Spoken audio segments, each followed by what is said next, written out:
ආයුබෝවන් වාසනාවන් පානදුර පුරවැරියේ පිහිටි කාල් මියුසික් ඇකඩමියේ මංගල දිගහැරුම මම තරුවක් ආරම්භ කිරීමටයි මේ අපගේ සූදානම. කාල් මියුසික් ඇකඩමියේ ප්‍රධාන නිර්මාතෘ දේශමාන්‍ය දේශ ගෞරව කීර්ති දේශ අභිමානී කලා කීර්ති ජනරංජන අභිමානී යන සම්මාන වලින් පිදුම් ලද්දා ස්පයිඩර් සංගීත කණ්ඩායමේ නායක ස්වංජලි ගී අසපුවා මම තරුවක් යන නවතම වැඩසටහන් නිර්මාතෘ හා කාල් මියුසික් ඇකඩමියේ ගරු සභාපති හා ඇකඩමියේ ගරු උපදේශක ගරු ක්‍රිෂාන්ත කුමාර මුණසිංහ ආයුබෝවන් ඔබට. මීළඟට මම ආරාධනා කරන්නේ ඇකඩමියේ ගරු සභාපතිනි ගරු මේනකා දිසානායක මැදිනියටයි මෙතෙන්ට මම ආරාධනා කරනවා. කාල් මියුසික් ඇකඩමියේ ප්‍රධාන නිර්මාතෘ ක්‍රිෂාන්ත කුමාර මුණසිංහයන්ගේ දයාබර බිරිඳ කාල් මියුසික් ඇකඩමියේ ගරු උපසභාපතිනි හා ක්‍රිෂාන්ත කුමාර ගුරු පියාණන්ගේ දයාබර බිරිඳ දේශ ගෞරව හා දේශ ගෞරව කීර්ති ගරු මේනකා දිසානායක මැතිණියනි ආයුබෝවන් ඔබට. ඊළඟට මම හඳුන්වා දෙන්නේ ගිටාර් වාදක අපේ තාරුණ්‍ය හදවතක් වන ගිටාර් වාදක හර්ෂ දර්ශන ආයුබෝවන් හර්ෂ. මම තරුවක් වැඩසටහනේ අද මංගල දැක්මට එකතු වෙන අපේ ආදරණීය හිතවතිය නිරෝෂා පුබුදුනි ආයුබෝවන් නිරෝෂා. ඇය පැමිණුන්නේ රාගව ප්‍රදේශයේ සිට. ඊළඟට මම හඳුන්වා දෙන්නට කැමති අපේ කැමරා ශිල්පී ජාතික රූපවාහිනී සංස්ථාවේ ප්‍රවෘත්ති අංශයේ කැමරා ශිල්පී කසුම් මාධව මහතා අපේ තිරයේ පිටුපස තමයි ඉන්නේ. ආයුබෝවන් ඔබතුමන්ට. එමනම් අපි මම තරුවක් වැඩසටහන ආරම්භ කිරීමටයි මේ අපගේ සූදානම. හොඳයි නිරෝෂා, මම ඔබගෙන් දෙයක් අහන්න කැමතියි. ඔබ මේ ගායනයට ඉන්න ඔබගේ පිටුපසින් සිටින කවුද ශක්තියක් දෙන කෙනෙක් ඇති ඔබට? කවුද ඒ? කැරොකි ගීත මේ ප්‍රසංගයකට ඉස්සෙල්ලම සහභාගී වුණා මගේ අක්ක කෙනෙක්ගේ මේ මාර්ගෙන් ලින්ක් එකක් දාලා එයා මට ඊට පස්සේ මං පිළියන්දලා ඊට පස්සේ ආයි ප්‍රසාද් කියලා මල්ලි කෙනෙක් ළඟ කැරොකි ගියා. එතනදී මට ගීතානි කියන අක්ක තමයි මට මේ අපේ සර්වර් කාල් ඇකඩමියේ කුමාර මුණසිංහ සර්වර් මට හඳුන්වලා දුන්නේ. අද ඒ සර්ගෙන් මම යම් කිසි දෙයක් ඉගෙන ගත්ත මේ මාස මම වැඩි කාලයක් නෑ මාස 3ක් 4ක් ඇති. ඒ කාල සීමාව තුල මම ගොඩක් දේවල් ඉගෙන ගත්තා. ගීතයක් ගායනා කරනකොට හරි වැරදි. ඉතින් මම හිසනම ආචාර කරනවා මගේ ගුරුතුමාට. මේ ඇත්තට මට හරි සතුටුයි මෙතනට පැමිණීම ගැන. මම කෙටි කාලයක් තුල මට මේ වගේ දෙයක් ලැබුණා. ඉතින් මම ගොඩාක් සතුටු වෙනවා අද. මට ලොකු විශේෂත්වයක් වුණා මේ ඉන්නා පිරිස අතර. මම දෙපාරයිද කොහෙද ඔයාව දැක්කේ? මේ දැකලා මුව පුරාම සිනාසුණා. මට බොහොම හදවතට වැදුනා ඔබව. ඒක නිසා මේ අපේ කලාකරුවාණන් වන ක්‍රිෂාන්ත කුමාර මුණසිංහයන් සමග මේ මෙදිරියට පැමිණිලා ඔබ සංගීතය හදාරනවා. ඒක ගොඩාක් සර් මගේ ගුරුතුමත් වගේම මම මතක් කරන්න ඕනේ එයාගේ භාර්යාව විශේෂයෙන් මම අක්කි කියලා කියන්නේ ආපු දවසේ ඉඳන් අක්කි කියලා කෝ මට සිනා මුසුමුණෙන් අදටත් ආදරෙන් සලකනවා. ඉතින් මට ඒ දෙන්න ඇත්තට මගේ දෙමව්පියෝ වගේ. මං ආදරේ දෙන්නටම මට මේ මෑතකදී ලැබුණාට මට ගොඩක් කල් ඉඳන් ආව දෙන්නෙක් වගේ මට හැඟෙනවා. ඉතින් මං ආසයි ඒගොල්ලොත් එක්ක මේ දිගු ගමන යන්න මේ මට සාර්ථකත්වයක් වෙනකම්ම ඉන්න මේ මෙතන රැඳෙන්න මං හරිම ආසයි. මං කැමැත්තෙන් ඉන්නේ මෙතන. ඇත්තටම නිරෝෂා මමත් ඒක මම 100%ක් එකට එකඟ වෙනවා. මොකද ආදරණීය යුවලක්. ඒ වගේම ආදරණීය පවුලක්. කලාවටම ලැබි දරුවනුත් කලාවටම ලැබි ආදරණීය පවුලක් තමයි මේ අපේ ක්‍රිෂාන්ත සර්ගේ ඒ පවුල් ජීවිතය. ඔබ පළමුවෙන්ම තෝරාගෙන තියෙනවා රතුකුරු පාරේ හැන්දෑවේ ගීතය. ලතා වල්පොල මහත්මියගේ ආදරණීය ගීතයක්. මේ ගීතය පළමුවෙන්ම ඔබ ගායනා කරන්නට මොකද්ද එතන තියෙන විශේෂත්වය? විශේෂම හේතුවක් තියෙනවා මේ මගේ මවයි පියයි දෙන්නම නැහැ. මව නැති වෙලා අවුරුද්දක් මාස 4ක් ඇතුළත මගේ පියත් නැති වුණා. ඉතින් මට මේ දෙන්නටම උපහාරයක් පිණිස තමයි මේ අම්මට කියන සින්දුව අම්මයි මා යාළුවෝ වගේ හිටියේ. අදටත් මට මේ දෙන්නව තමයි සිහි වෙන්නේ නිතරම. ඉතින් ඒගොල්ලන්ට උපහාරයක් පිණිස තමයි මම මේ ගීතය අම්මට කියන ගීතය කියන්නේ තාත්තව සිහි කරගෙන.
නිරෝෂාගේ ගීත 8ක් අද මේ වැඩසටහනේදී ගායනා කරනවා. එහෙමනම් නිරෝෂා මම ඔබ පැත්තට නැවතත් හැරින්න කැමතියි. ගීත ගායනයේට එනකොට නිරෝෂා එක එක අපිට තියෙනවා මේ දිරිගැන්වීමෙත් තියෙනවා.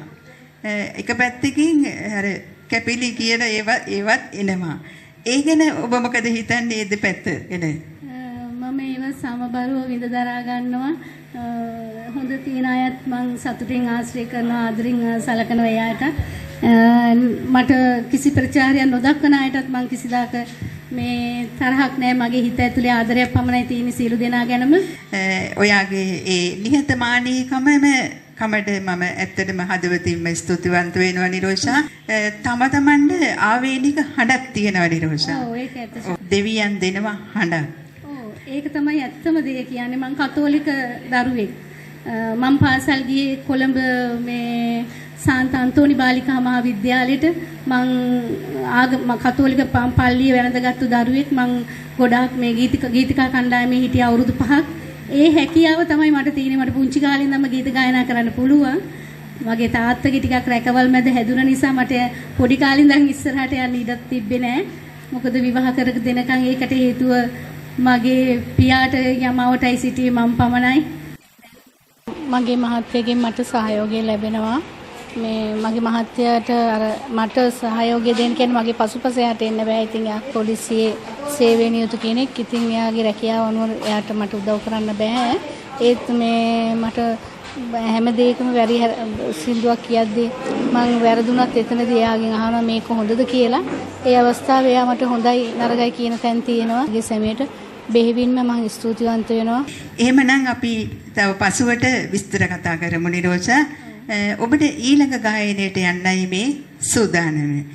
මෙය ඔබ තෝරාගෙන තියෙන්නේ සුජාතා අත්තනායක මහත්මියගේ ලස්සන ගීතයක්. හෘදේ රස මාලිගේ ගීතයයි මේ ඔබ දැන් ගායනා කිරීමට සූදානම්.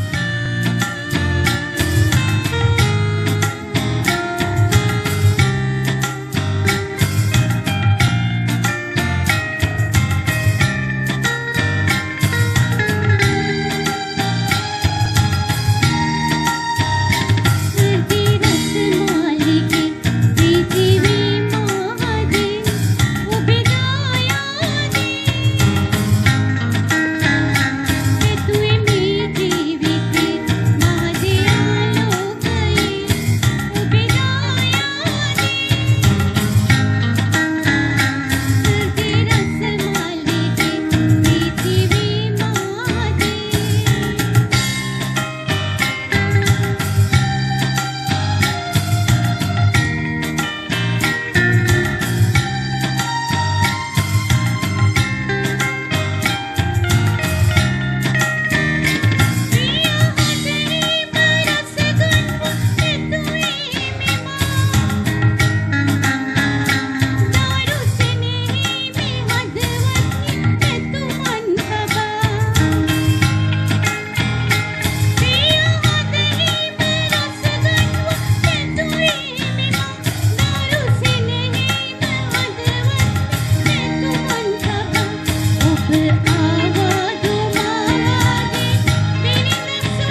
තවත් ගීතයකට යන්නයි සූදානම් වන්නේ.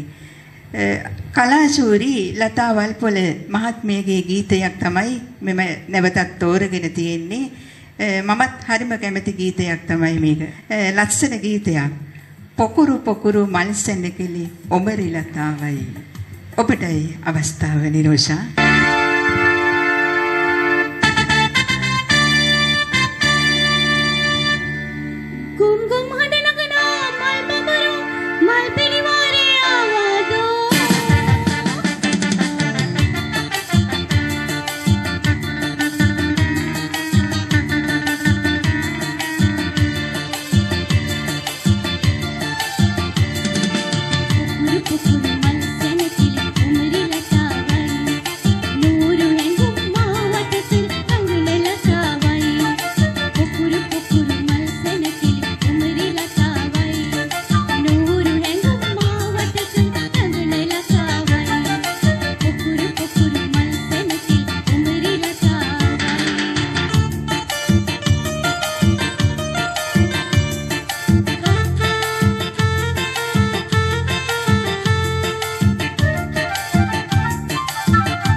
ස්ථානයේට බොහෝ දුර ඉඳලා තමයි පැමිණෙන්නේ මේ සංගීතය හදාරන්න මේ කාල් මියුසික් ඇකඩමියට. ලැබියාව නිසාවම ඔබ මෙතනට පැමිණෙනවා. ඒ ගැන ඔබ අගය කිරීමක් කළොත්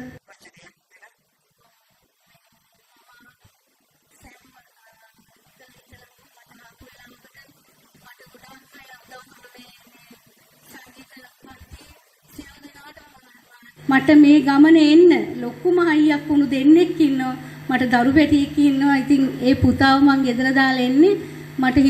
මට ආදරය කරන ඇන්ටි කෙනෙක් ඉන්නවා මල්ලිකා, ඉන්ද්‍රාණි කියලා අක්ක කෙනෙක් ඉන්නවා. ඒ අයට දීලා තමයි මම මගේ දරුවව වෙන්නේ. නිරෝෂා ඔබගේ ගායනයට යමු.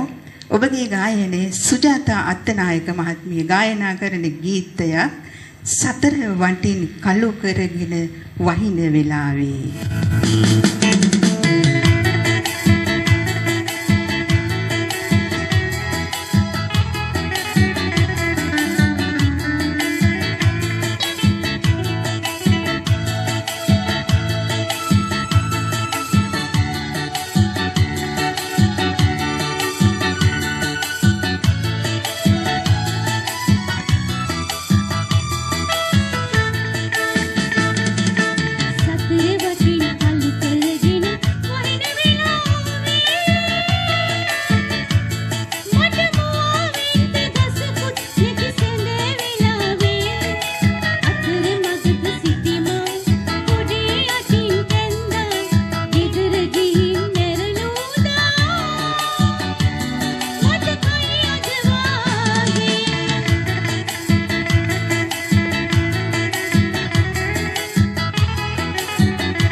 අපි ඊළඟට ගීතයටයි යන්නට සූදානම.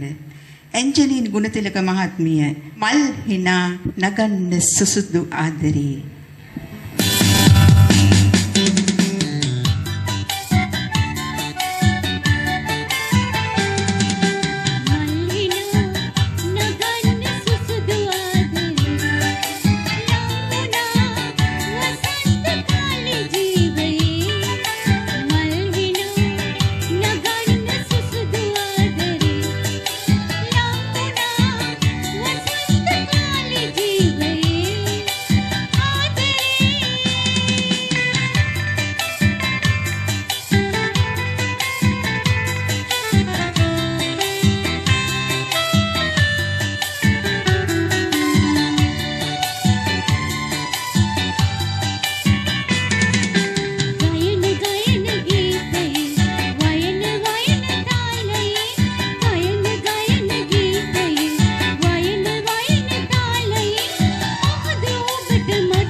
මම අහන්න කැමතියි ඔයාගේ මේ ගීත පෙළක් ඔබ තෝරගත්තා.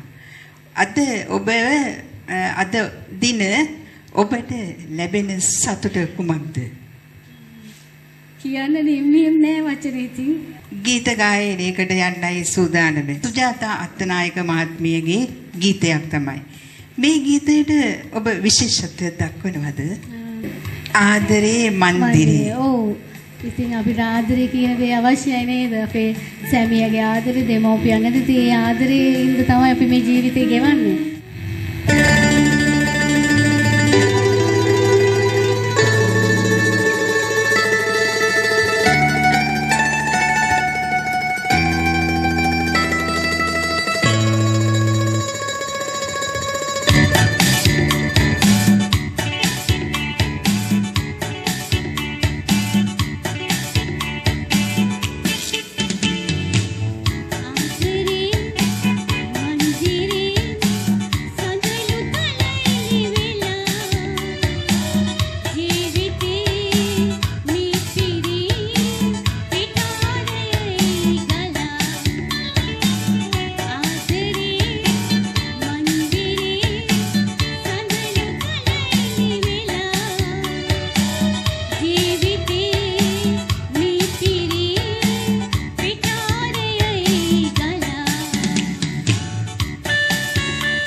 ගුණතිලක මහත්මියගේ තමයි මේ ගීතය. මේ ගීතයට ඔබ තෝරාගත්ත විශේෂ කාරණයක් තියෙනවද? එහෙම නැහැ ශානි, මම ගොඩාක් පැරණි ගීතවලට තමයි ආස. ඇන්ජලින්ට, ලතා වල්පල මහත්මියට, සුජාතා අත්තනායක මහත්මියට මට සියලු දෙනාගේම සින්දු සාමාන්‍ය දුරට ගායනා කරන්න පුළුවන්. ඉතින් මම ගොඩක් ආස කරන ගීත තමයි මේ තෝරගෙන තියෙන්නේ ශානි. ඇත්තටම මමත් හරි කැමති ඒ අපේ කලාකරුවන් ගායිකාවන්ගේ ගීතවලට ඔබේ තෝරා ගැනීම නිවැරදි. කවදා හෝ සසර කතර අතර මගකදී.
එහෙමනම් නිරෝෂා, අද ඔබ තමයි මේ මංගල දිගහැරුමට එකතු වුණේ. දැන් අවසන් අදියරට තමයි අපි මේ ඇවිත් තියෙන්නේ. ඔව් ශාන්ති. ඔව් ඔබට මං හිතන්නේ මේ වැඩසටහන ගැනත් ඔබේ මේ හා සම්බන්ධ වීම ගැනත් මේ ඇකඩමිය ගැනත් කුමාරසිංහයන් ගැනත් මේ গিitar වාදනයේ එකතු වුණු අපේ ආදරණීය තරුණ හදවත තියෙන දර්ශනත් ඒ සියලුම දෙනාට ඔබට යම් දෙයක් පවසන්න ඇති. ඔව් විශේෂයෙන්ම කියන්න ඕනේ මගේ කුමාර මුණසිංහ සර්ට මා ස්තුතිවන්ත වෙනවා. ඒ වගේම මේ গিitar වාදක මල්ලි සහයෝගය දෙනවා. ඒ වගේම අපේ කැමරාවේ සිටින මේ කසුන් මල්ලි බොහොම කෙටි දවසයි අඳුනගෙන මට හිතවත්ම මේ වීඩියෝ කරන මල්ලි මට හරි හිතවත් වුණා. ඒ වගේම මේ චන්න මල්ලි, හර්ෂිනංගි, අසරප් අයියා, තව මේ ශානි නංගි, මේ රාමනි නංගි සියල්ලක්ම මේ දැන් අද මේ මගේ එක්ක ඉන්නවා මෙතන. ඉතින් ඒ සියලු දෙනාටම ස්තුතියි, විශේෂයෙන් ශාන්ති ඔයාට. ඉතින් මට අද දවසේ හරිම සතුටුයි. මේ වගේම මේ කාල් ඇකඩමිය තුලින් මේ කුමාර මුණසිංහයන්ගේ මේ සර්ගේ මේ පන්තියේ එන්න මේ අපි සමග එකතු වෙන්න තවත් ඉන්නවනම් මේ වගේ මං වගේම මට වඩා හොඳ හිල කටහඬවල් ඇති දරුදරුවෝ ඇති මේ සහෝදර සහෝදරියත් ඒ සියලු දෙනාම මෙතනට පැමිණෙන්න සමගයි අපි කියන එක මට කියන්න පුළුවන්. යමක් පවසන්න ඇති අද දවස ගැන. ඔබත් සතුටු ඇති අද දවස ගැන. ඒ ගැන අපේ ආදරණීයන්ට පවසන්න.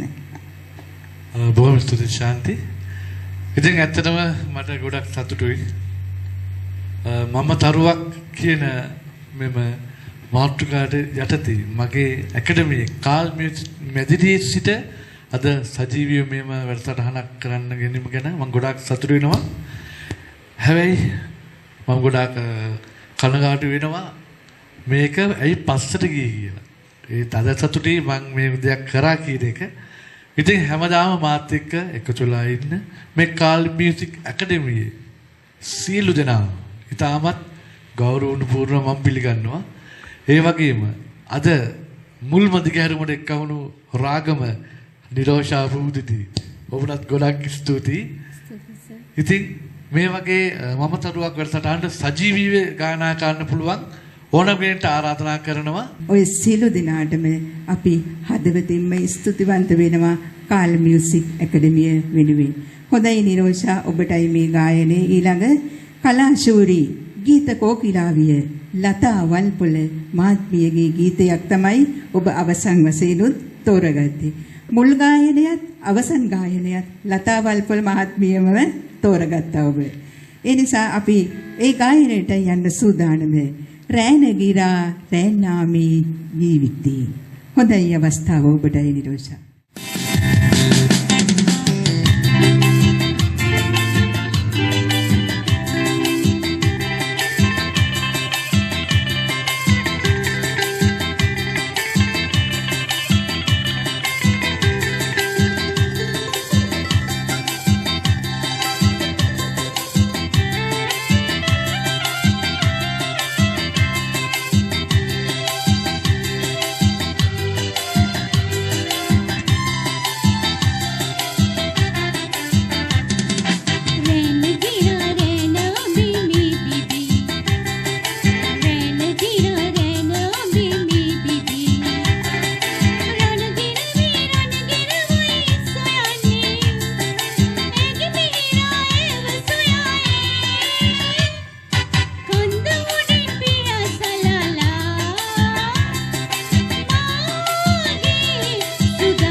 ඇකඩමියේ මම තරුවක් වැඩසටහනකින් නැවතත් හමු වෙනතුරු සියලු දෙනාටම ස්තුතියි.